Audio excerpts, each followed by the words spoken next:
Right. It's slightly after 6 o'clock. Welcome to this episode of the Port of Cascade Locks Port Commission meeting. I think we'll start with the Pledge of Allegiance.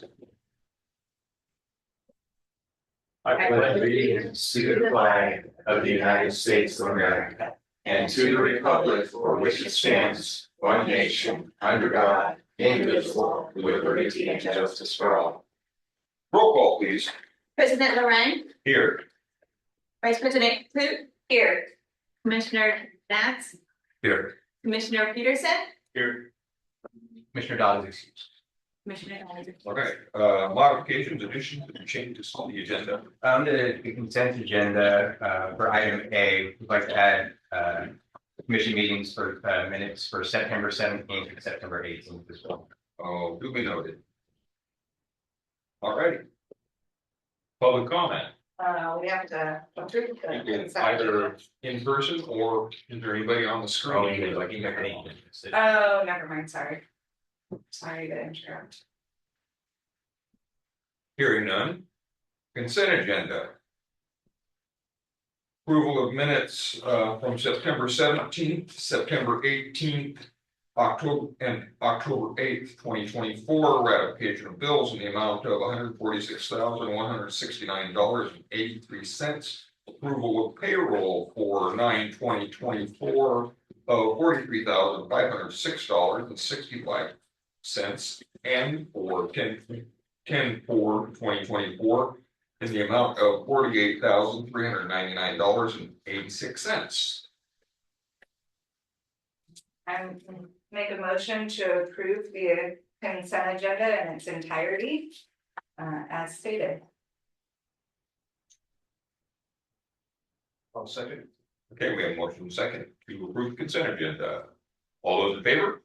Aye. Opposed? Motion passes. Special presentations. Workforce housing, Alicia Sherburne. You got the Sherburne report. Okay. Alicia, Alicia, come on up. interest. Alicia Sherburne's here. She's the executive director of the Big River Community Trust. Jeremiah and I met with her, and I'm blanking on his name, your president. Doug Baker. To talk about their work in the Gorge on workforce housing. So Alicia's here to introduce their organization and their current project to you, and to have a discussion about potential partnerships going forward. Excellent. Okay, well, thank you all for having me. It's good to be here. I know a couple of my board members have spoken to you all in the past, so I'm hoping a little bit of what I'm going to talk about to start with is repetitive, but I wanted to dive just briefly into kind of how our program works, kind of talk about the impacts that I've seen in doing this work for the last couple of years, and then yeah, just kind of talk about maybe what we could do together moving forward. If you like this to this laptop, it should move. Yeah, thank you. So just a little background on me. I started with the land trust here about a year ago. And I moved down from Orcas Island up in the San Juan Islands in Washington. I was up there for about 14 years, got into real estate. So I am a licensed realtor in Washington for the past 6 years. And also a certified housing counselor through HUD, and worked for the local land trust there for a couple of years before taking this position. My job up there was kind of fundraising outreach, and then on the other side with my housing counseling background, I was working with the home buyers in the program, getting them vetted, mortgage ready, and into the homes. So, basis of how the land trust model works, we purchase land or existing buildings, depending on how we decide to do it. But we hold the land in trust for the community. So then we do this separation if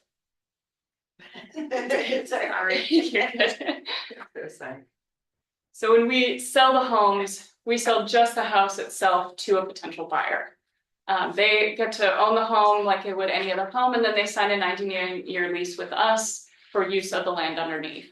And that lease has several different stipulations that I'll go into a little bit, but the basis of what this does for us is allows us to sell the home at a much reduced rate, and it keeps their expenses low. And then as the nonprofit holding the land, we're kind of responsible for that aspect. So it creates a good partnership between us. that's both giving the buyer what they need in the stability of the home and kind of the community what it needs in this long-term affordable housing. So the basis of this ownership, again, it's kind of creates this partnership. We do require owner occupancy as part of this, so no long-term rentals, no vacation homes, none of that. The point is to keep people in the community full-time. We do service specifically kind of low to middle income, and the goal is to keep that passing down every time that the home sells. So we're constantly moving equity from one low to middle income buyer to the next. I've never seen somebody lose on these, which is a great thing in the real estate market to know that you're guaranteed a payout on this. And it's a pretty low buy-in compared to what their return on the investment is when they sell. And again, it's kind of creating this partnership interest between the individual and the community. I won't talk too much in depth on this because there's a lot of parts and pieces, but I wanted to hit on just a few things with the program design, just because I think it kind of explains why this model works so well. Duration, again, and I'll go through these briefly, but we're looking at a 99-year lease with these people. It is their home, they own it, they can do what they want with it. This idea of decontrol is that we are taking these homes out of the regular market and we're kind of creating a different market on top of that.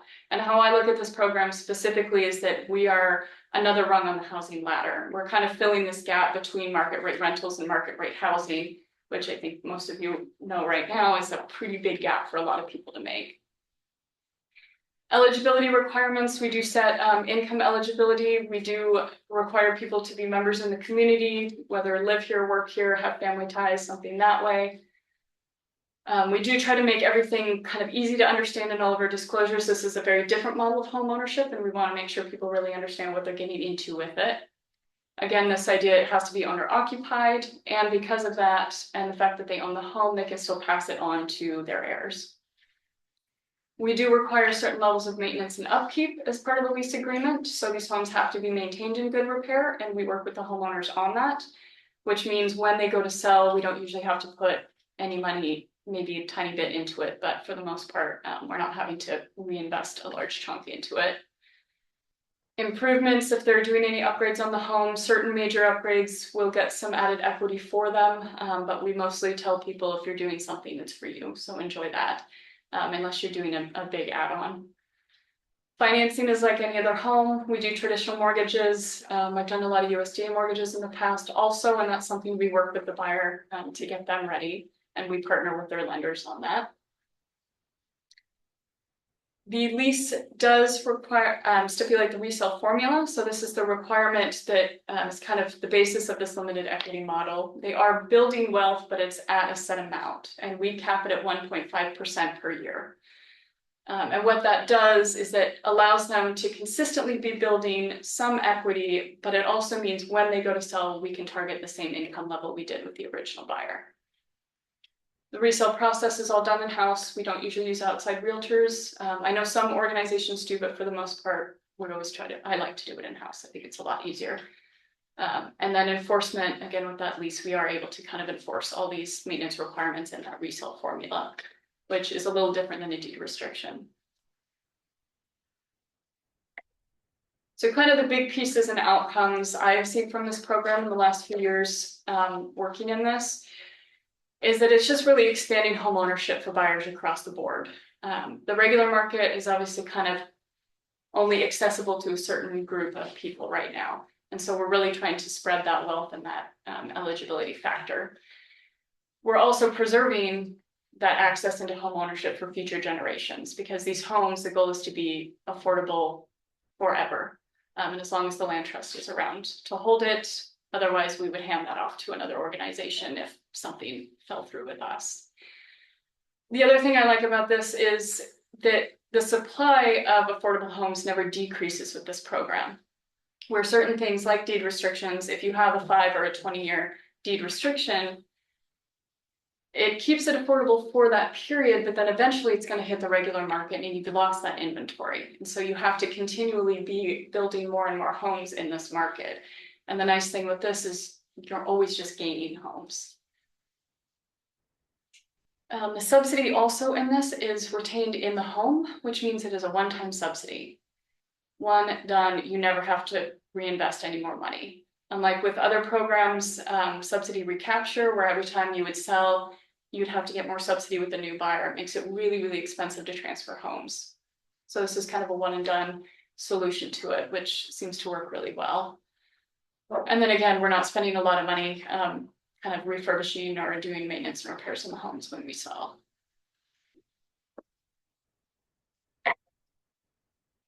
Homeownership obviously gives you a whole sense of stability, and that's kind of one of the reasons I'm more for the homeownership side than the rental, though there are opportunities to do that, and it may be something we look into in the future. But we're keeping people in their homes, we're keeping the people in the community here. You're not getting a lot of turnover, which is great for communities. An interesting fact too, that first-time home buyers in this program are much less likely to go back to renting. And market rate housing, over 50% of first-time buyers end up back in a rental within the first 5 years of home ownership. For this model, after 5 years, 83% of homeowners, and this is nationwide looking at these stats, but 83% are still in their homes 5 years later. So it's a really good way to keep people stabilized. Again, that owner occupancy factor, and then the other piece of this is the national level, looking at community land trust models, we have less than 1% foreclosure rate. And part of that is the fact that we have this partnership and this interest in the land. And so if somebody ends up in a position where they're feeling at risk, we get notified by their lender and we sit down with them and either do housing counseling in-house or recommend, a partner counseling facility to do that. And it allows them to kind of get back on their feet, because our goal is to keep them in their home. Do you know what the national average is or percentage of foreclosures versus comparatively? I don't right now. I've tried to find it, but I can only find it for like a quarter at a time. So do the loan programs typically that you're working with have agreements with the banks? You also have an owner occupancy clause within the loan, the bank loan? Not usually in the loan, but it is part of our ground lease. So they're signing that at closing also. So that's a stipulation in the program.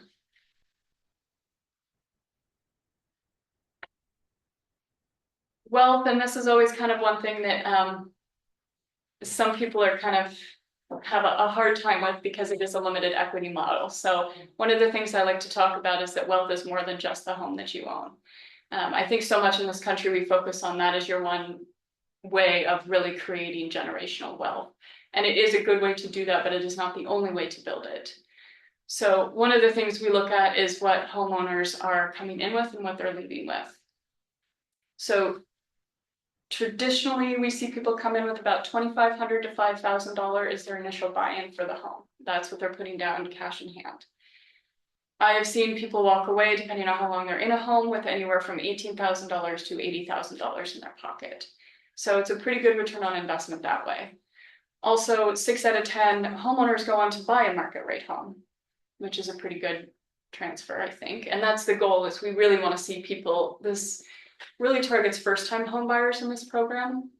And so we're kind of trying to see them get into the housing market and build some internal wealth and then move up into the regular market. 92% of the time, again, we don't need to do any more investment.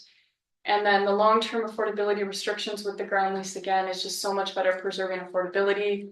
Deed restrictions are also really hard to keep track of, and they don't often get enforced. So this is one way that we're able to kind of ensure that it stays affordable long-term. For involvement, we do require 1/3 of our board members for the organization to be homeowners, and this is kind of how we hold ourselves accountable and make sure that their voices are getting heard. We do have the option of doing HOAs for neighborhoods. I don't know that we will with our first project, but it is a good way to kind of allow homeowners to get that understanding of what it means to really have that responsibility. A lot of homeowners do get involved in the program. They also get involved out in the community, because once they have that stability, they tend to have the time, energy, and want to get a little more involved.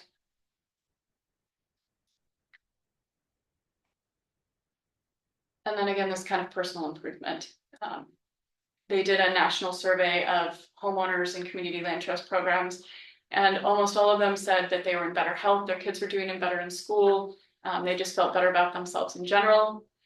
I see a lot of increase in personal savings with this. I know people who have gone on vacation for the first time, who bought a new vehicle for the first time, who are able to put aside money for their kids' college education. I've seen people be able to afford to start their own business or go back to school themselves. So it's really nice to see that is another form of community investment I see, is that they're actually able to increase their own personal value and what they can offer out to the community. With this also kind of expanding the range of home ownership, we're able to create more diversity in neighborhoods, which I think is a great thing and has been shown to be beneficial to communities at large.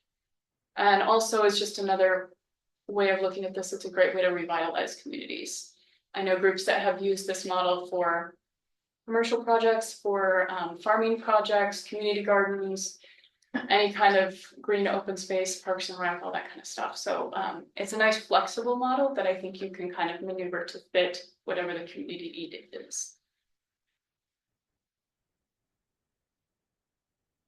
So we're really focused at Big River on this middle income ownership, and there's a couple of reasons for that. One, Mid-Columbia Housing Authority is starting their own homeownership program as well that's focusing on lower income, and so we kind of wanted to be on top of that and extending that rather than trying to be competitive. There is about 20% of the population in the Central Gorge kind of fits our target income range of 80 to 120% of AMI. So there is a big need here. This group also is struggling with affordability, finding rentals, expensive rentals, because they make more money. They often end up paying more out of pocket as it is. They are often mortgage eligible as well. They just don't have anything available in their price range. So that kind of is a good security factor in us for building homes. And again, most public funding focuses on low income and particularly rentals. No more than 20% of public funds go into homeownership programs. So we're kind of trying to fill this need and this gap that is lacking in all of these subsidized programs. Just a quick look at affordability, because I think this is the big factor. HUD stipulates that affordability is spending no more than 30% of your income on housing. Most people are spending more than that. I think almost 18% of the population here is spending more than 50% of their income on housing. So if you look at the area median income in Hood River County right now, it's a little over 104,000. If you were to break this down for what affordability would mean for HUD standards. Is that a family income or individual? That's a family household income. So if you kind of break it down with the traditional sense, the 30-year, 20% down, roughly 7% interest, your monthly payment's about $2,600, which means you can afford $360,000 for a home. I don't know if anybody's looked at home prices lately. That still seems so expensive to me too. Yeah. It's just crazy out here. So compared to where we're at now, the median home sale price, and it's gone up since I've done this, so I apologize I've not updated this, but if we're based off that $700,000 median priced home, your monthly payment at an affordable rate would be $5,000 a month, which means you have to earn almost twice the area median income to be able to purchase. Must be mostly just Hood River. Cascade Locks isn't quite that bad, but Yeah, mostly it is mostly Hood River. So this is our first project that we're working on. And we've got a small lot kind of out by the airport in Hood River that the city of Hood River gave us. And we're in permitting right now and hoping to break ground right in time for the winter rainy season, which is really fun. But this is the design of the house we're building. So it's a 3-bedroom, 2-bath. It's just under 1,300 square feet. It's got a single car garage and we'll have a little back patio and fenced in yard. And our target price is to be under $360,000. So this is kind of our start of our model to kind of show people what we can do. And we're planning to do open houses, which I hope you will all come check it out and kind of see what it looks like. For this project, we're partnering with a group out of Bend. So I don't know if anybody knows Hayden Homes. Sure. So it's their branch, Simplicity, that is doing this for us, and they're able to get us a great cost per square footage. We are looking and hoping to do more partnerships with local contractors in the future. It's just kind of what worked out for this. We do have a donor with us, which is great, who is giving us the money to purchase solar so that we can have this completely solar ready by the time the buyer comes in. And the property that the city donated was, what was the use, the prior use that they had? It was kind of an old abandoned lot that I think they forgot they had. It was an old irrigation site, so it's got a pump house on it. There is an irrigation line that is empty underneath the property, so we are working on kind of getting that pump shed down, and then we have to take out some of that line underneath, which is gonna be a fun part, but you take what you can get sometimes. Yeah. And then I'll briefly kind of touch on this photo. Is a lot that we're under contract on right now with a church up in the Heights in Hood River. So we're going to end up with about 2.5 acres out of this. And we're working with a local developer right now to kind of get an idea of site plans and start moving through that. We may be partnering with him to do some market rate and some in our program just to kind of make all the finances work out. But I think we're going to be able to put probably somewhere between 20 and 30 homes on this property. And we're using the middle income housing code in Hood River. So we're going to be able to do kind of smaller housing clusters and get a little more compact in there, which will be nice. Is that where that solar home neighborhood is off of Belmont? I can't really see the It looks picture. like it's over by the new bike path area up on Tucker Road. Is that They use it for like Avalon? model planes right now. Yeah, Avalon and Belmont. Oh, this one is on Belmont. yeah. Yeah. That's so they're turning that big soccer field into homes. No, this one doesn't have the soccer field. This is the church a little further down. How many acres have you It's acquired right in behind Wood River so far? This will be the only chunk in the city that we have so far. Okay, and then you talked about switching the land use, so you guys actually handle the rezoning, going from like agriculture to LDR or rural residential or whatnot. Yeah, and we're hoping to stay away from any rezoning if we can. Okay. Part of this is that using the mill code, we're just able to add more density. And that's something the city is willing to work with us on, which has been really great. And then the county on Tucker Road on that project has been really great in helping us kind of work through some of those and reducing some of the SDC fees as well, which has been really helpful.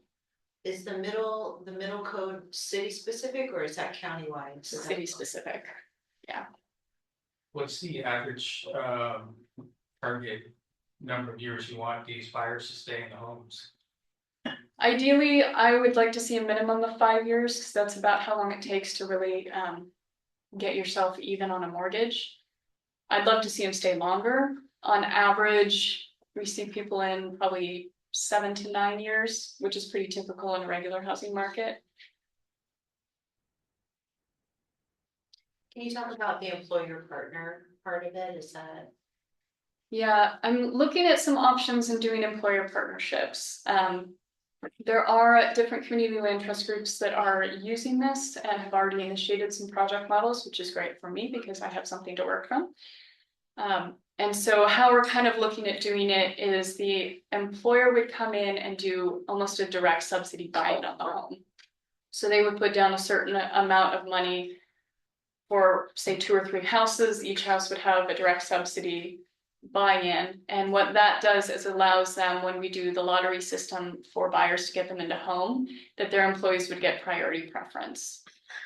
So it's kind of a nice way to ensure that they have somewhere for their employees to go, and then ideally it would be if that employee sells and moves out, that would open up again for their employees directly. You had seen maybe a school district, I think, that had done that for school staff, right? Is that? Yeah, there's a group up in Sun Valley, Idaho, who has done that. The school district in Idaho, the district cannot sell the land, so they're leasing it to the community land trust for $1 a year, I think. And then the land trust came in and is building homes, and they're doing rentals and I think some home ownership on there as well. They're trying to. that is specifically for the school because the school gave them land. So that's kind of the other option we're looking into, is either the employer could do a buy-in on a development we're already working on, or if somebody had land that they wanted to use for the development, that would essentially be their buy-in without having to put any other funding down for it. Are the owners able to take out a HELOC or a second mortgage on the property? Potentially, we try to avoid that, and that's something that, as program staff, I would sit down and make sure that it makes sense for them to do that. Again, just kind of ensuring that security in the home and that they're not getting taken advantage of by mortgage brokers also, because that does happen. Awesome. Well, thank you very much. Appreciate your letting us know more about your program, and I'm sure we'll be having conversations about property that we have earmarked. As part of this commission's strategic business planning, you have specifically on there looking at the residential property that the port holds and seeing how we can impact workforce housing. So this is certainly one of those options. There's probably a few more of us to kick around, but with the new project they just got off the ground and watching it blossom, it's a good time to have them come visit us. We had an opportunity to tour the residential properties we have. It looks like the U-line ones or Undine. I can't remember what that road's called. Undine properties that we have up there. There's the 3 in a row that sit right next to the river. That's probably the most build ready to go. So we had an opportunity to look at those. We also went and looked at the larger space, the 25 acres, and maybe potentially down the road we do something with those. But the Undine ones certainly are sort of the ones that are most ready to Talking go. about up by Moody Road. You know where by Moody Road. Yeah. 3 yeah. Right about where you Over make, by the, right where you make the corner, The Moody water tank piece. and Undine, right at the trail, almost at the trailhead where the parking lot is. Yeah. Right there, there's a pretty good chunk of property right there that is already zoned residential.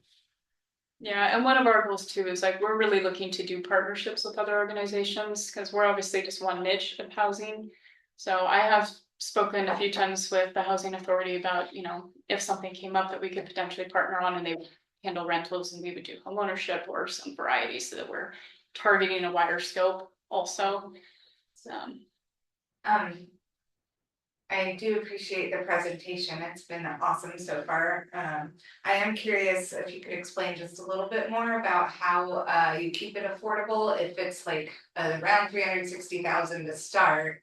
And it gains 1.5% appreciation a year. That's like 5,000-ish a year. It adds up pretty quickly over the years. If someone turns around and sells it, 8 to 10 years down the road, it could be unaffordable for the next person in that sense. Yeah, and so part of how we're kind of setting the prices also is based on our applicant pool. And so when we do the lottery system for anybody who's eligible, whoever that top person is that comes up, we kind of look at making sure, yes, that we have our costs covered and what we need to get out of the home, but also kind of working with what their affordability factor is to make sure that we're not kind of overstepping the bounds. So we only need to make $320,000 off the home, and they can afford $340. I'm probably going to be closer to that $320 mark. So we have a little bit of leeway to work with that, which is great. The 1.5% is also a cap. It's not a guarantee. So it does fluctuate with the market a little bit. So if the market is in a downturn, they're not going to get that 1.5%. And that's part of keeping it affordable, is that it has to fluctuate a little bit with it. You've got 32 households on the list in the gorge for the lottery. And then for the house that once you deal with the irrigation pipe that you start, will you select the buyer before construction begins, or do you complete the house and then go to the lottery system? We'll be looking to select probably a little before the house is finished. Okay. But it'll be in process of construction. And part of that is giving me the opportunity to kind of do some classes and training with the buyers so that they have a chance to understand the program, and to be able to either connect them with a housing counselor or have me sit down with them and kind of make sure that they're eligible, and do all that before we ever hit the lottery system. And also open it up. So I imagine a lot of people who are applying are high qualified in the lower median lower median income so that they can qualify for a not 20% down, 3% loans, that sort of thing. Some of them, they even have some programs in these rural areas like Cascade Locks where they're almost zero down and a little bit more leeway as far as credit rating, et cetera, to try and get more people into rural areas.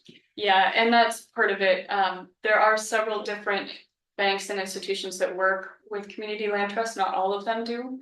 So I have a list of partners that I know I can go to and understand how the program works, which makes their underwriting a lot easier. But yeah, a lot of these are first time home buyers, so there's a lot of options available for down payment assistance, for lower rates, or lower down payments in general. And also, I will be looking at USDA. I have done USDA loan. So I would packaging. imagine part of that, when you're talking about bank loans, those sort of things, it's attractive working with a land trust because that margin's already more built in there so that the bank has less risk because you're not maxing out 100% of the value of the property. So Yeah. it's especially if a bank's more of a portfolio type lender, then it probably works out well for them as well. It does. Banks love us, actually. Yeah. It makes it really easy. Okay, cool. Well, thank you. Yeah, the last Yeah. question is, you're only operating in Oregon, or are you doing Washington and Idaho also?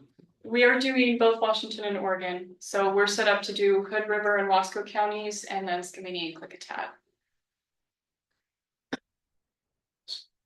Thank you. Thanks, Alicia. Thank you. Thank you so much.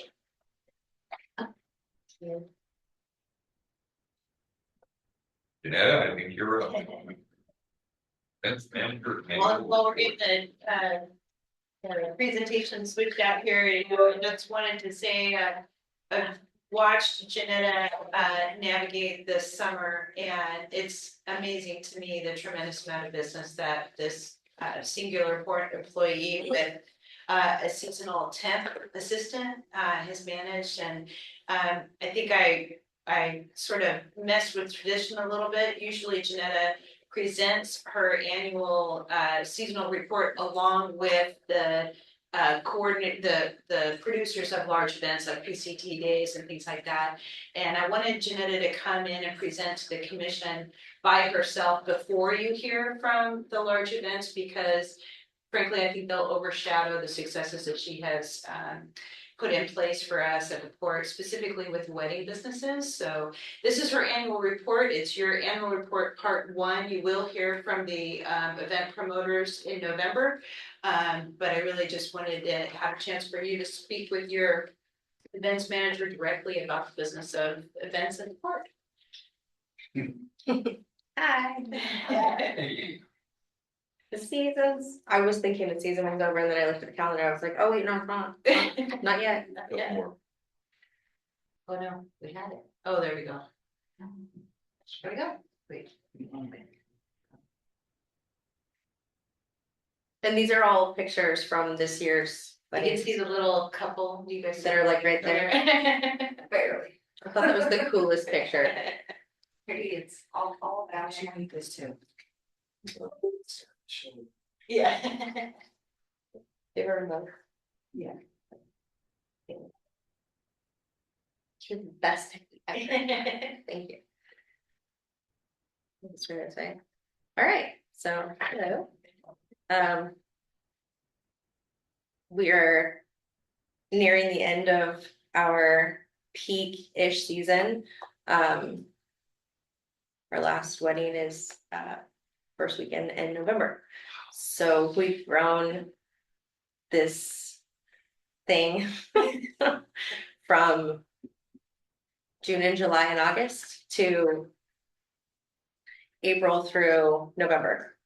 And the goal is to be a year-round sort of thing. It makes it hard because of the weather, but we're working on, people are becoming open-minded and they're like, rain and umbrellas are a cool picture. So we're working on that.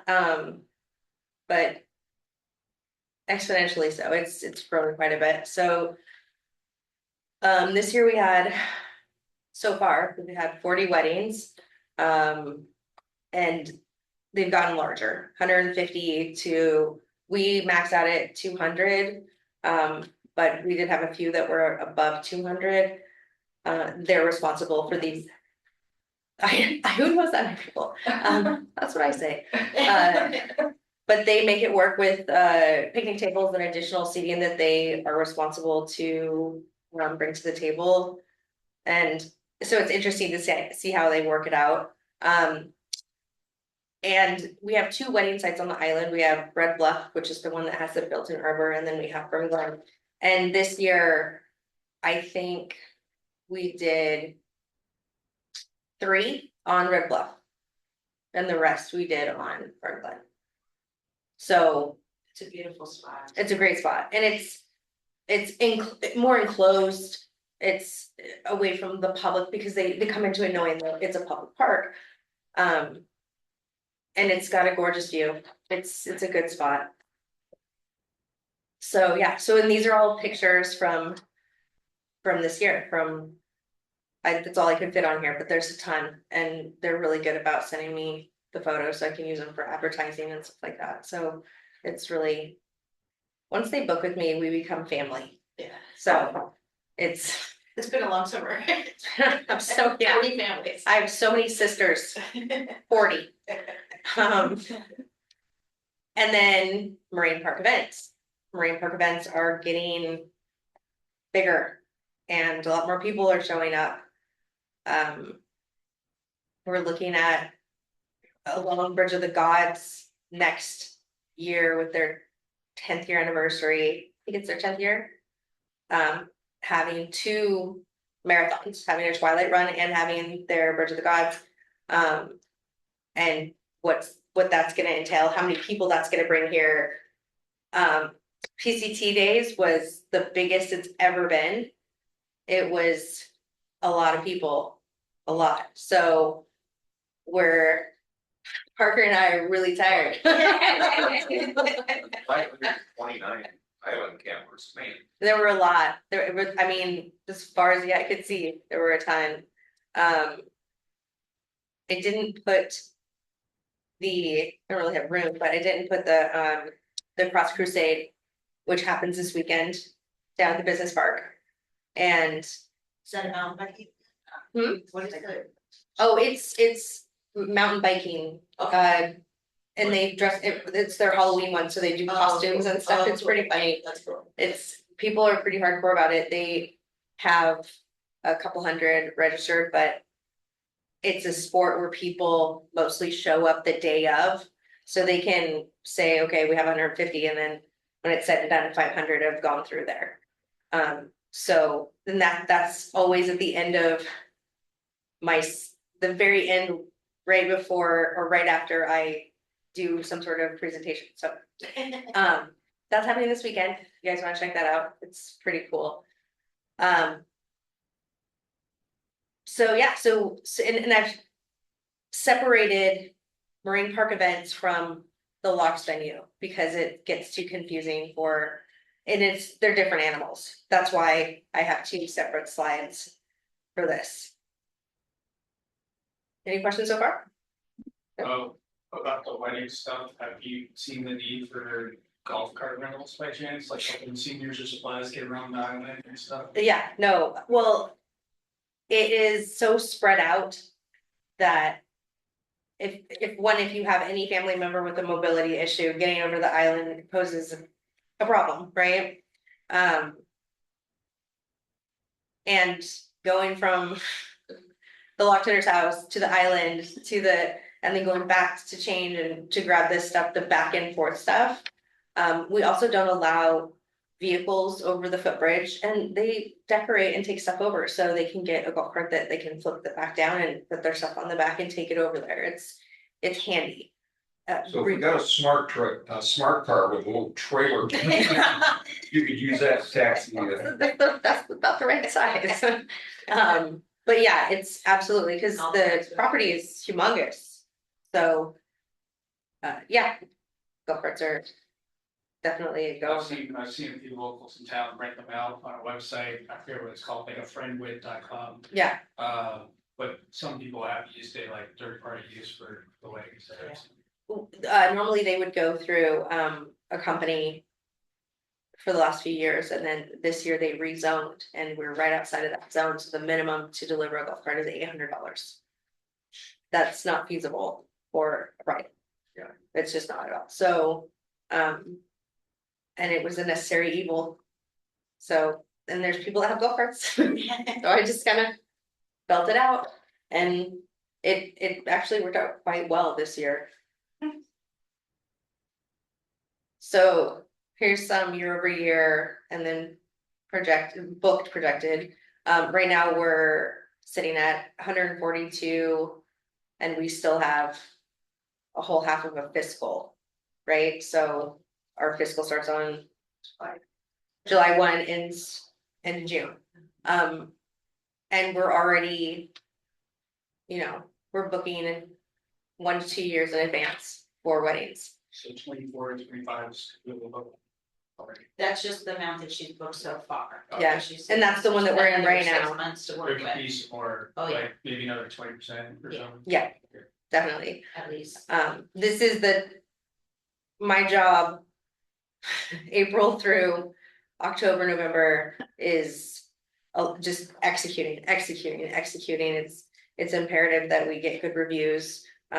Most of my business is word of mouth. Believe it or not.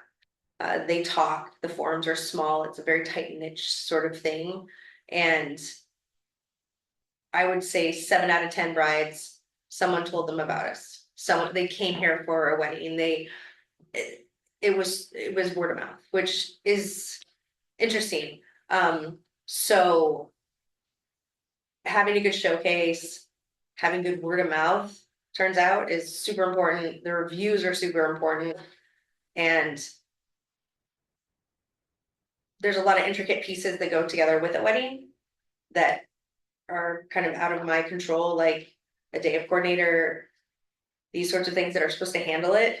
And I'm at every event, even if they have a coordinator. And I'm just kind of in the shadows, making sure that it all falls into place, because at the end of the day, it's real easy to blame the venue for it not working out. And so we've had some really good reviews this year. Out of And some curiosity, great saves. I mean. Oh, yeah. Because you're there. Oh my gosh, the beginning with like the bridge and things, like getting that back together. I mean, there were some hiccups along the way, and the idea is that the bride never even knew it happened.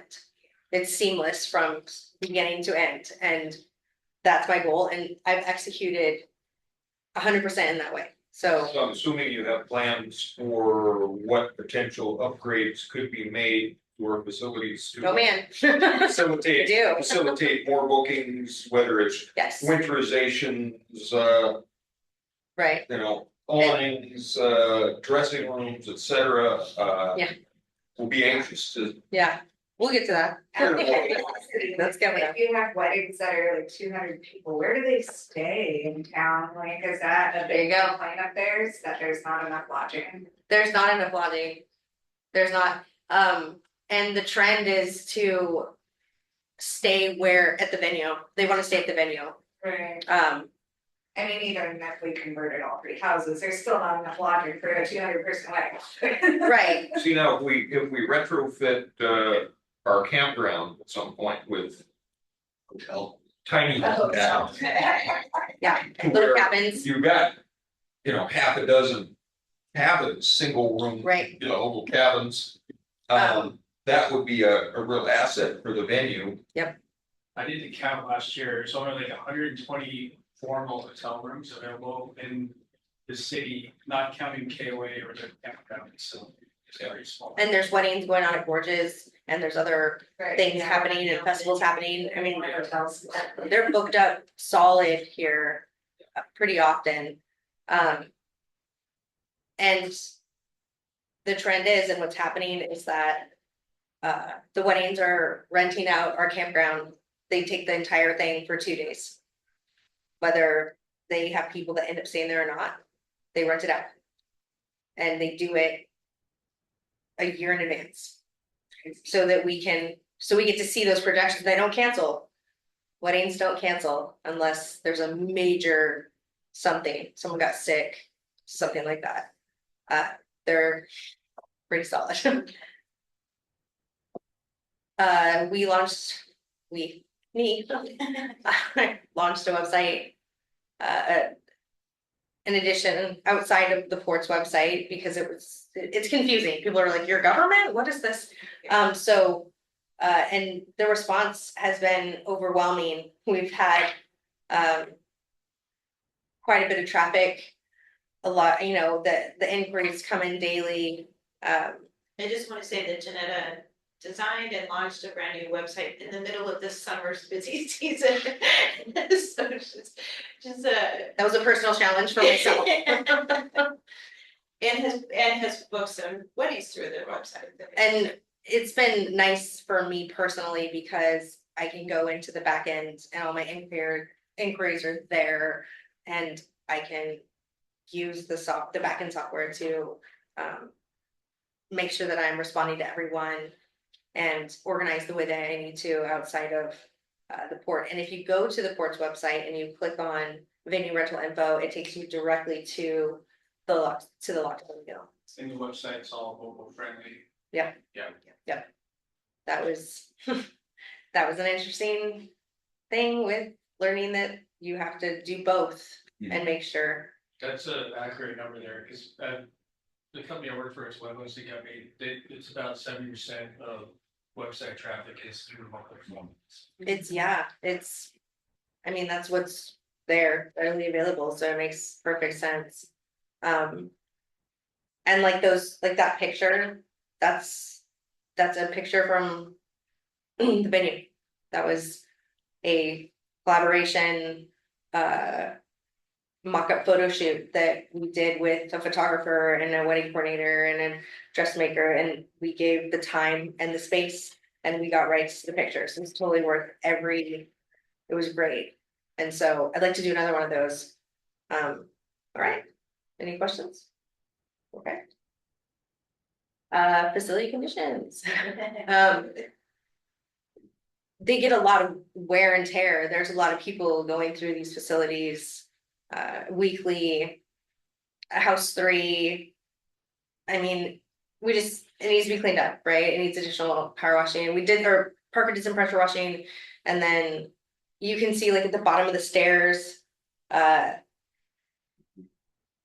paint comes off and things get old looking. In that picture, it needs paint touch up. It just needs some TLC, those sorts of things. The goal for House 3 is to turn it into a place where they can stay on site. The ultimate goal is to book a $15,000 to $20,000 wedding where they show up on a Friday afternoon and they leave on a Sunday afternoon, and they're responsible for the whole kit and caboodle, and we do no labor. And they have they have the keys, but they also pay a deposit to make sure we have a cleaning company, right? In case they don't do what they're supposed to do.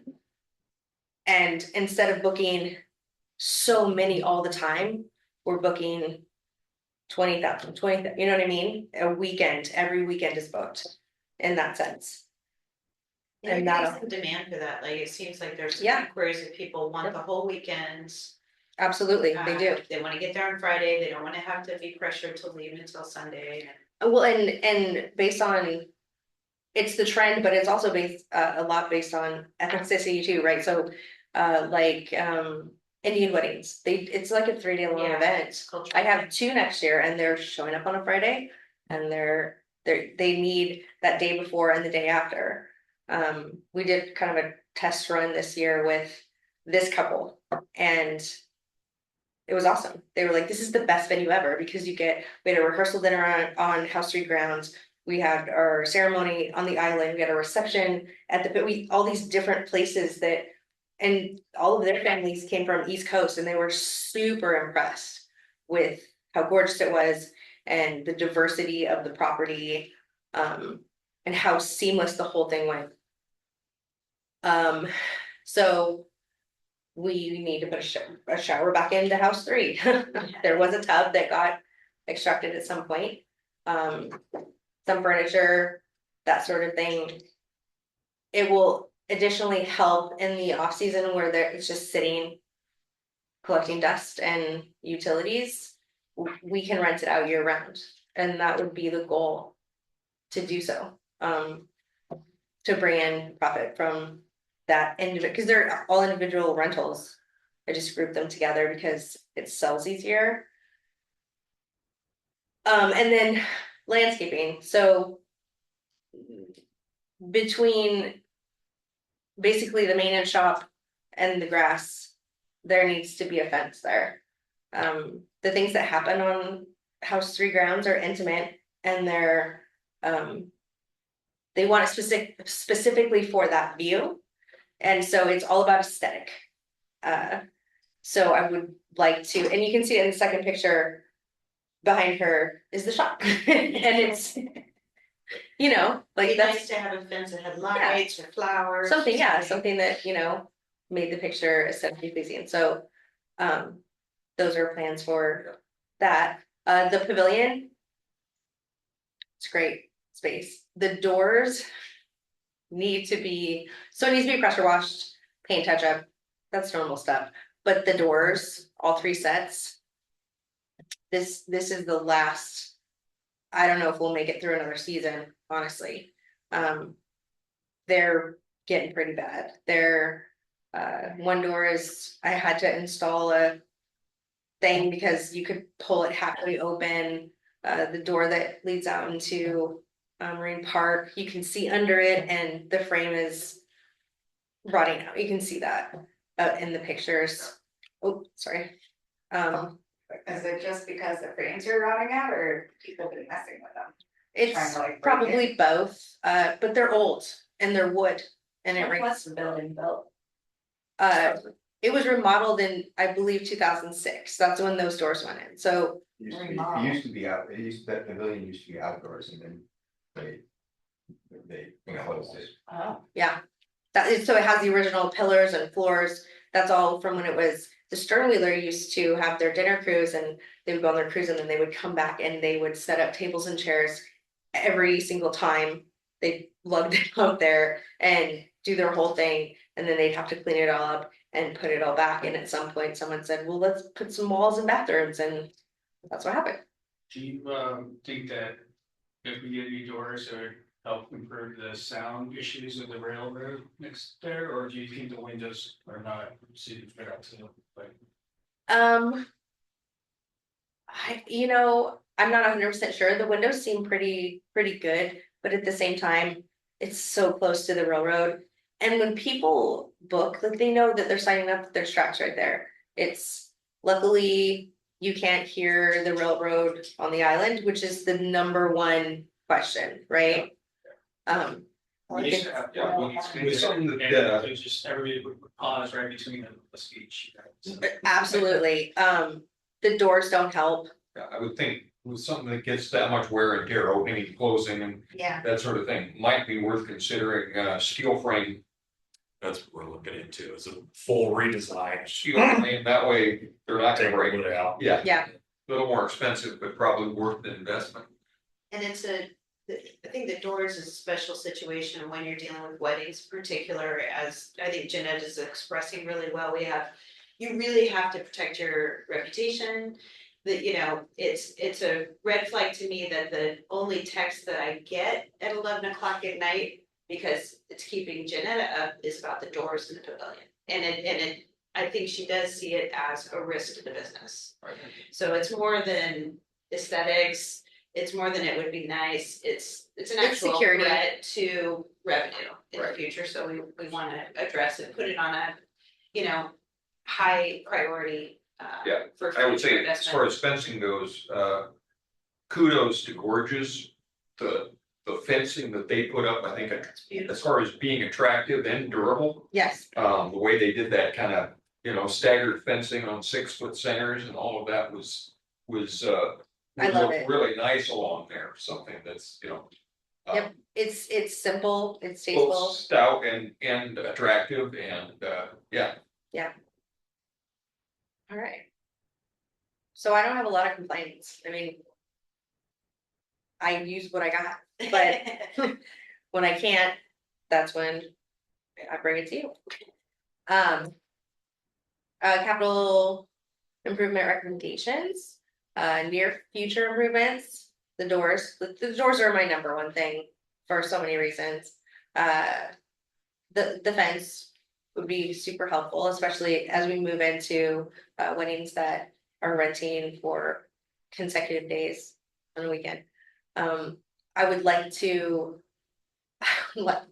get rustic wood benches that get put out one time on Fern Glen for the entire season, and then they get put back away when it's over. It would eliminate the moving of 200 white wedding chairs that daily, multiple times a week, that is a lot. And, you know, it's me and one part-time seasonal that's doing it, and Are you guys doing by like a golf cart or ATV? we put it back in the Kubota, stack it up, and then drive it 100 feet. And then, all weekend long, so I mean, obviously, And it's then a probably have to labor clean them up, 'cause efficiency thing. sometimes there's mud. yeah, Then you yeah, got white chairs that yeah, are they're in a shed, so they get Oh, dusty and partly spidery. white, partly brown. Is And there they're a white. lot of risk in that wood benches would get stolen if left out? Those would be overnight so all big. season? I think with like the weight of them, I don't think it would be, I mean, it was, you know, concern of wedding chairs, people don't, they don't. Well, and if you hardscape part of that grounds and permanently mount some of those benches. could be Right, permanently we could mounted. mount the bases and the tops, screw them in or whatever during the season, and then when it's done, take them out, put them away. I don't think that the bases being left out would, you know, we could have metal bases or whatever would Yeah, be the most efficient in this climate. But it's attractive, and it would be super, it would cut back the biggest. The schlepping of the chairs. That's the biggest labor part of it, is the chairs, the white wedding chairs, and each individual chair takes up a space that's hard on the property. And it's hard on the wedding site, and the root system from the trees makes it extremely difficult to grow grass there anyways. And then you just put chairs in and out, and by the time you get to July, there's nothing down the, you know what I mean? And the guys work really hard, and they seed and they fertilize. It's just, but one bench, you can get 6 to 8 bodies on, that is like, you know what I mean? That's, Absolutely. Would you find it down the road on a bigger capital project, something like what you see on the east end of Skamania Lodge, where they have that new wing that's the awning with a concrete pad? yeah, I love it. Which, you know, then you could have weddings during the rain too, you know. So, and that's my thoughts for, Big picture stuff. big picture stuff for Red Bluff, like, we use it 3 times a season. It should be an outside covered spot where people can then utilize it for a ceremony in the winter time, or utilize that and Fern Glen for, I have my wedding and I have my reception on the island. And a lot of people will do I call it an all-in-one, and they do it all on Fern Glen, where they have the wedding reception, but I max out at 80 people. Because I need enough chairs for the ceremony and for the reception. And there's no bathrooms out there, and you know, there's limited power, but there is power, but. Yeah, no, you got it, you're definitely on the right track. Not the right, you're on the same track as I am. I would like to see the campground showers and bathrooms remodeled. Especially since the campground is busy, and now there's competition with weddings coming in and renting out the campgrounds and the entire thing for a couple of days. They need some help. They do. They're old and they just need to be kind of gutted out and redone. And make it more efficient with, you know, the use of water, which is expensive. Those sorts of things. Overall, the initial investment would pay off in a big way. On-site security cameras, lighting throughout the port, sort of thing. Lighting especially in my opinion. It's really, really dark down there in some areas. Which is a security issue, you know, it's a security issue. Cameras would be nice, but my ultimate would be lighting. Having security, and I'll be honest with you. 1 a.m. to 4 a.m. That's it. 1 a.m. to 4 a.m. That's when people come out to do stuff, when everyone else is sleeping. And the rest of the day, nope, nothing, not a thing. And anything that happens, the sheriff handles. Other cameras in those key areas, they usually have those issues. And we don't find out until the next morning. Right. When it's too late. So those are things that I would encourage and like to see. Big picture, building permanent structures to replace event tents. Is there like a post-event survey that you put out to see where people are staying? So you can, I think it would be helpful for us to look at that and see what the lodging needs are too in the future. I can definitely do that. I get pretty intimate with the wedding parties. I mean, if you were to pull out a list and say, hey, where did they stay? I could be like, oh yeah, no, they stayed over here. Like but I definitely will do that. But they're having to go over to Stevenson or to Hood River because there's not a lot to begin with. And I pull out every stop that, I mean, the KOA, Cascade Motel, Best Western, wherever, in the Airbnbs in town, the one on Monopah, that blue one, it's a hot spot for events. It's still not enough, because at the end of the day, we are a destination wedding. Yeah. Because we're in the middle of two major things, right? And so it's, even in coming from Portland, like they pack up to come up here because there's really not a lot around. We have 2 white event tents that pole tents. We put them up once, they stay in the same place. They get haggard with the weather all season long, and then we take them down. I'd like to see a permanent structure on House Street grounds and on the west side of the pavilion where they're put up every single year. And it's wrapped into the package. They utilize it year round. And then additionally, if it's not being used, it can be rented out as a picnic shelter or, you know, those sorts of things. And people do call for those. Replace Red Bluff with permanent covered structure for reception ceremonies, and build small cabins at the campsite. If we put little cabins, little tiny homes on each site, we would rent those out year round. How much of a legal hurdle is that with the Army Corps of Engineers to have like little cabins out there? Oh, no, not on the island, What's that? not on the island. Oh, I mean, Sure. oh, not, okay. Within the campground, probably not, Yeah. probably not a big stretch, It'd yeah. be nice to have them out. Yeah, no, I mean- Trying to get, Like trying in to the get plumbing future, and getting infrastructure out there. in the future, I mean, that's definitely something to Yeah. think about. That would be cool. The infrastructure is already there at the campground. And so that would be the easiest transition, but I put a picture of I think they're called the Tenzi cabins. They're in Underwood, or they're super cool. Yeah. but- And they're booked. I wanted to book one till March of next year. That's when you can get one of those to rent out. And that would be ideal for us to have something like that. Is that all winter too, Jenna, that those are booked? Yeah, That's all part of, winter. But Gorgeous Phase 3 ideas was having little A-frame cabins. Yeah. Along the side of the school field there. Now, if we could do that, cover with a fireplace in the middle of it, stacked right that way in the winter. So fun. You know, The adds cabins? ambiance yet. You put a fire on there, one that's fire that's open on both sides, you know, big fireplace would be incredible.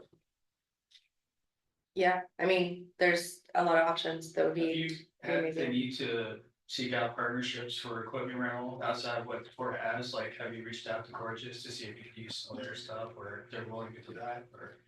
a need for that, or? I work with Gorgeous, so I have Kelly and Travis like on text and speed dial. We're in this area, we're super good about kicking business back and forth because the way that I approach it is the weddings that I book, I want them to be a good fit. It's important that they're a good fit. And if they're not a good fit, then they might be a better fit for Gorgeous, vice versa. If they don't want to use their wedding site and I have availability for the island, then it's, you know what I mean? And so it works, it's a great working relationship.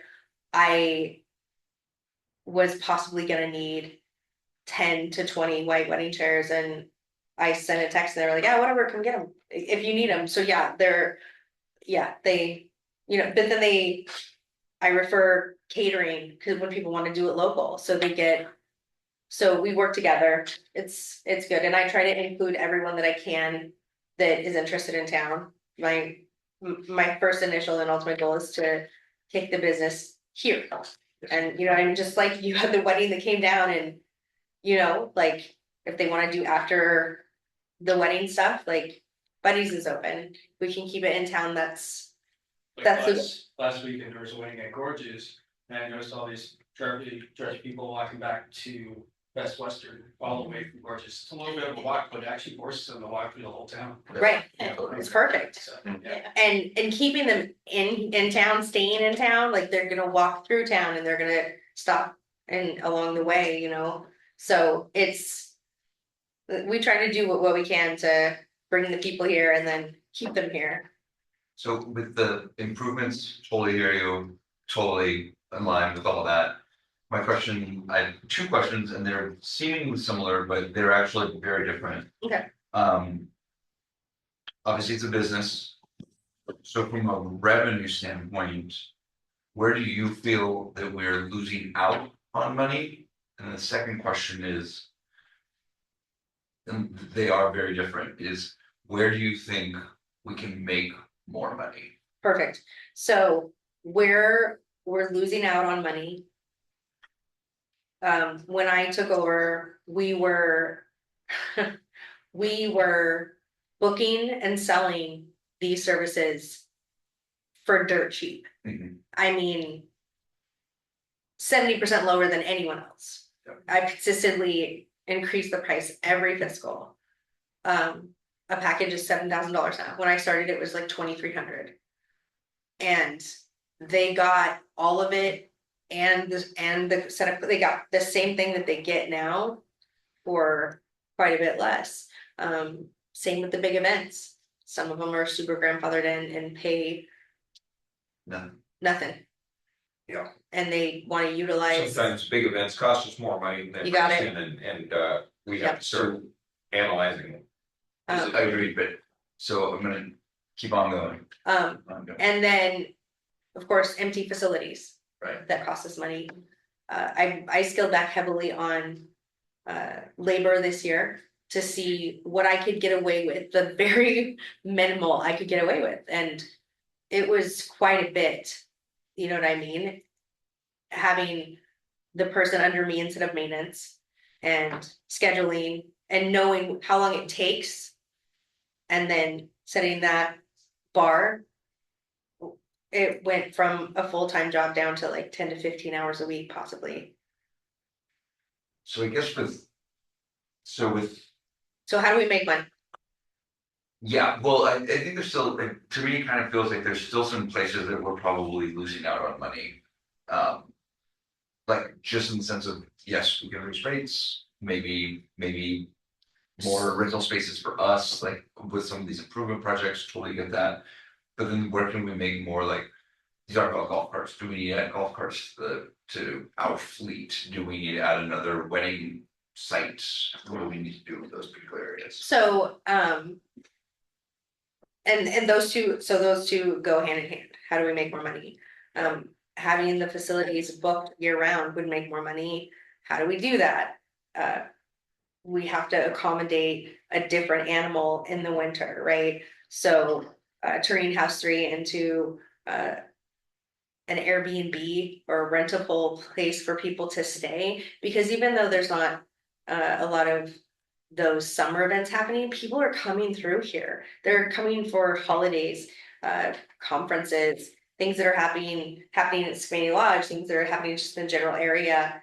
And they want to stay in a house, they want to stay in Airbnb, they want to, so that's helpful.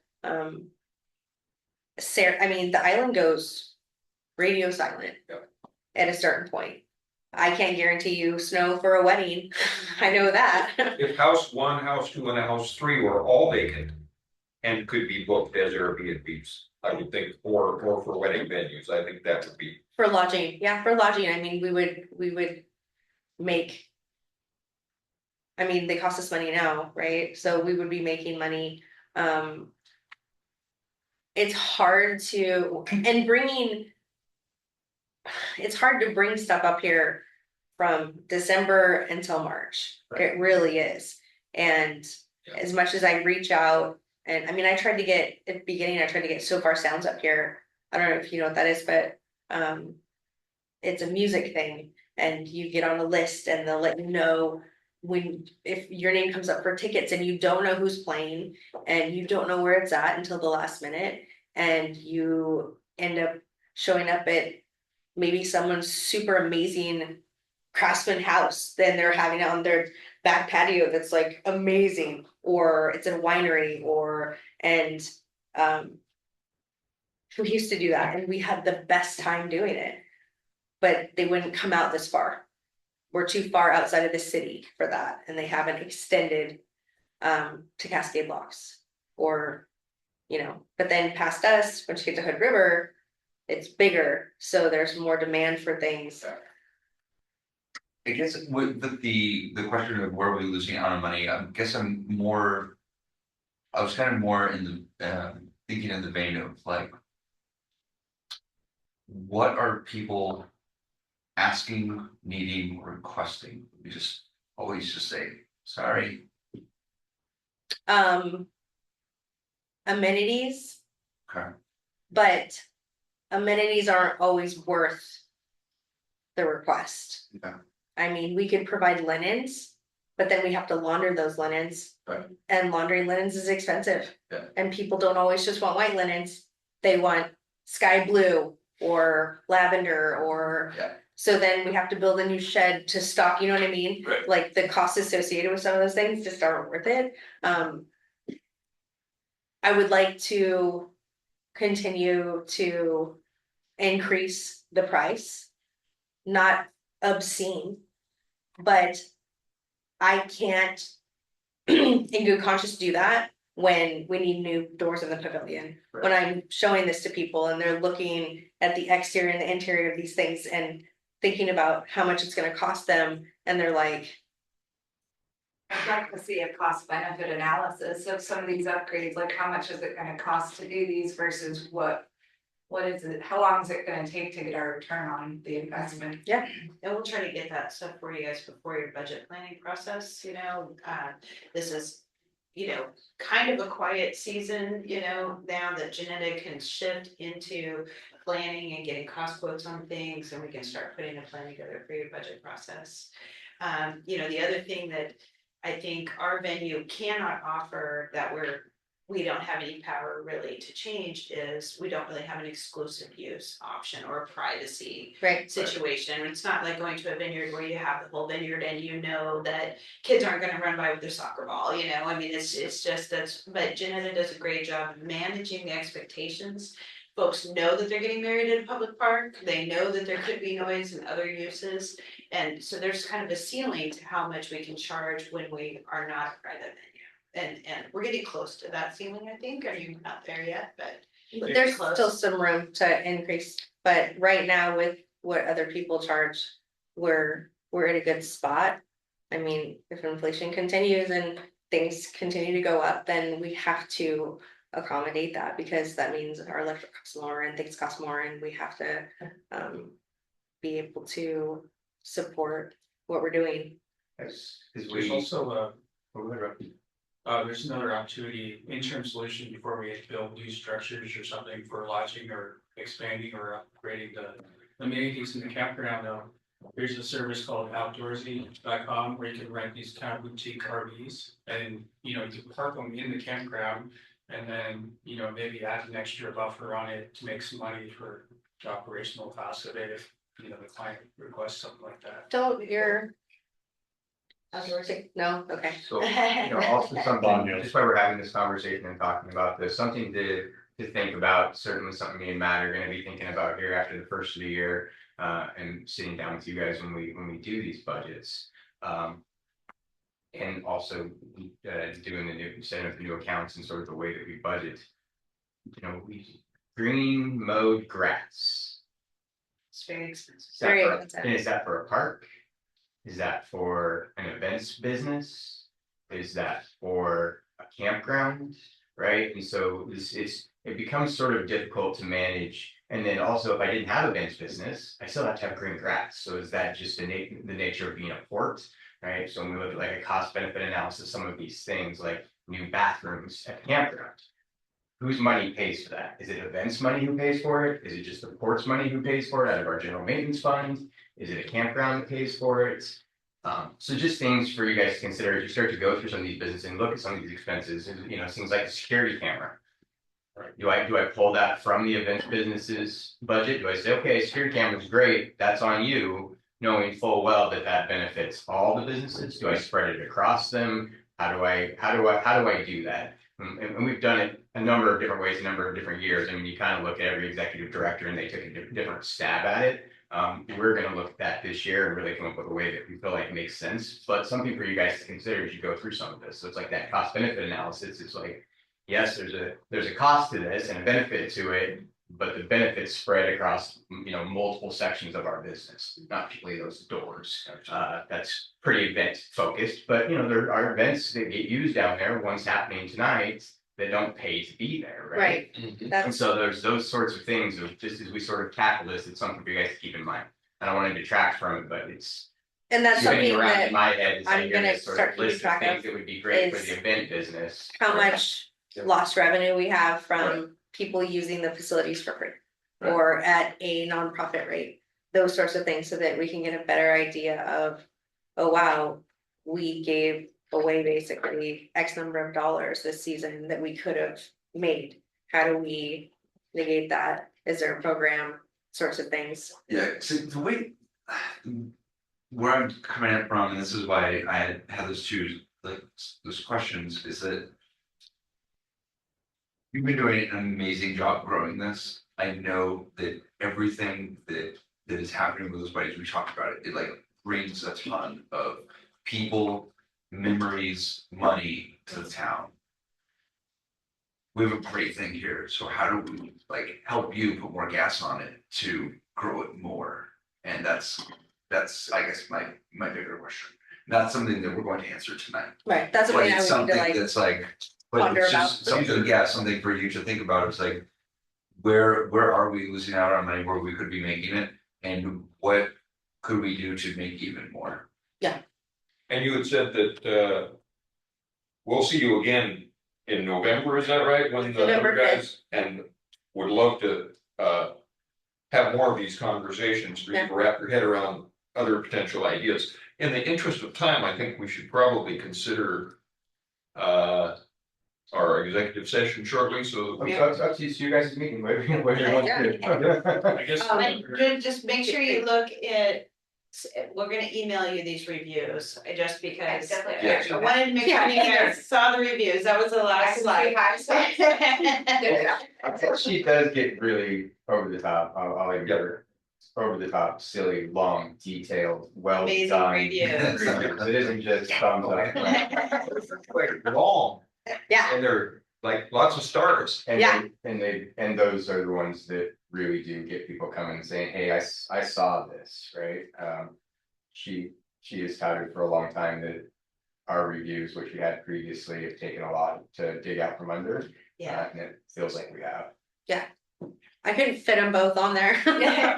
But there, I mean, those are just a couple, but we get really good reviews and that's a huge deal, the rights, With like, rights. huge deal. I think, yeah, one thing for your update in November, maybe think about what are the limitations you see in Flybook that can help you operate more efficiently, limitations of it, and also what kind of surveys would help us kind of forecast, really capital needs that we should invest in. Okay, yeah, for sure, that, yeah. Thanks, Jenna. That's awesome. Thank Thank you. you. You rock. Yeah, great job this week. Fantastic, yeah.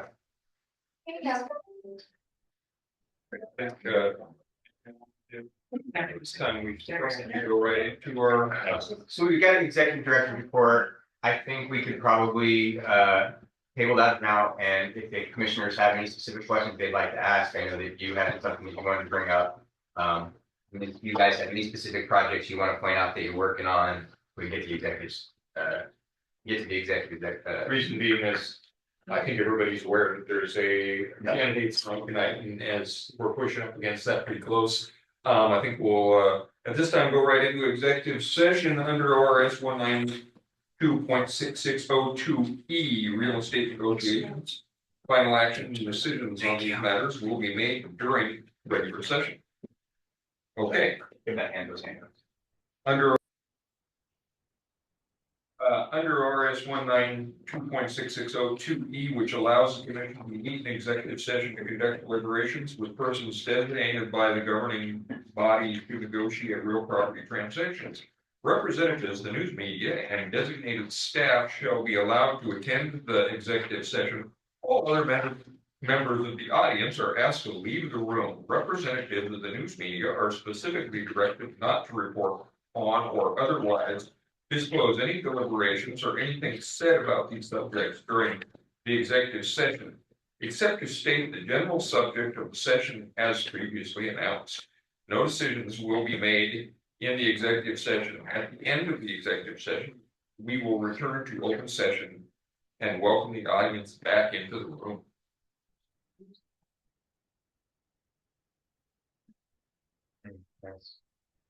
Yeah, okay. All right, welcome back. If there's nothing further to come before the commission, we're not making any decisions. So if it's okay with the rest of the commissioners, we'll adjourn. I have one thing, Yes, sir. I mentioned this earlier, to Jeremiah, but, everything I've been reading, winter is going to be incredibly bad with La Nina. And, we still have this generator, we still have all this stuff, grant fell through. We need to figure out another solution to this, because if the winter is as bad as everyone is predicting, if it's even as bad as last year or just a little bit worse, we will need the ability to take care of our citizens. And we're, other than the city, we're basically the best ones to do that. So we need to figure out where we can get that money to make it happen. So, and we have to do it quick because winter is coming. Yes. Wasco County helped us out temporarily last year, but it turned out the generator didn't work. No, we have a generator. Okay. That's all taken care of. What we need is the ability to connect that. So, then I can hook it up actually to, wait, you guys are talking school, right? Yeah, they know elementary school. Okay. They don't have Transfer a switch. yet. Yeah, We would need to pay for the hookup. but the school, the county school district isn't willing to pay for something like that. I don't know. It's not on there. Any FEMA grants available? Does FEMA have any money? So, We already tried grants. right, so we went for a grant, we didn't get the grant. Okay, I could go out and ask people like the Hood County school. I could make some of those requests. It's October, it's gonna snow here soon. It's not things that they have in their budget. That's just more time where it doesn't get accomplished. I'd be glad to, because I certainly, want someone else to pay for this too. We have a quote, we know what we need, that's $40,000. You guys do have money in your, in contingency, in which we could do that. If contingency is the direction we like to, would you like me to come up with my recommendation, will be contingency, I can bring you guys a resolution. And we can pass that resolution, move it from contingency, and we can move I forward. think it'd be smart to include the city as well in this, and in the event where we front the money for a potential event this year or next year. The city catches up on their audits and their finances, and then they take the responsibility of like year 3 or 4, of that. Well, It's a one-time investment. there is going to be some yearly costs involved with it. There's going to be fuel. We're going to have to be a named insurer on it, which I kind of went back and forth with the county on that just a little bit, doesn't look like it's gonna happen, we're gonna have to, there's gonna be some year-over-year costs that we'll need to budget for. I think asking the city to help with those costs, once they get their finances a little more straightened out, would probably be a good thing to do. But right now, contingency would be the best place for us to pull that from, and there is money there to do it. Excellent. Well, at this point, I guess you just need a consensus. I would say, yeah, go ahead and make a resolution and. That'll give you guys an opportunity to actually Get the vote on numbers together doing it. and We'll do that at the next meeting. to make a decision on that, hopefully at the next commission meeting. Also, there's the idea of purchasing 5 to 10 generators for the town. Say gas generators as well.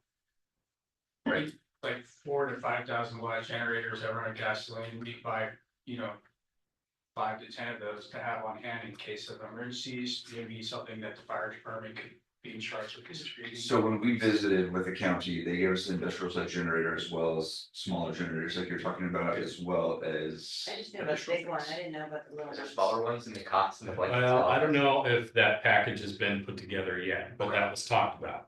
Yeah, I don't know if that package has been fully put together and come to fruition with the fire department yet, but that was. Like a 4 to 5,000 watt generator, it costs around $1,000. No, he had two, basically those semi trucks. Yeah. No, he has filter generators, and whenever we talk to him, he's like, you guys can have this too, you guys have these cots, you guys have industrial HEPA filters, like all this stuff. So we just needed. It's really all about storage and how we're gonna manage storing and maintaining the gear. Right. Is the, what nobody. Well, I haven't heard a good resolution for you. Gotcha. Yeah. Excellent. Thank All you, right, Albert. well, if that's a wrap, then I'll adjourn the meeting. Okay, Thanks for joining us. great. Yeah, good one. That's an exciting one. I do.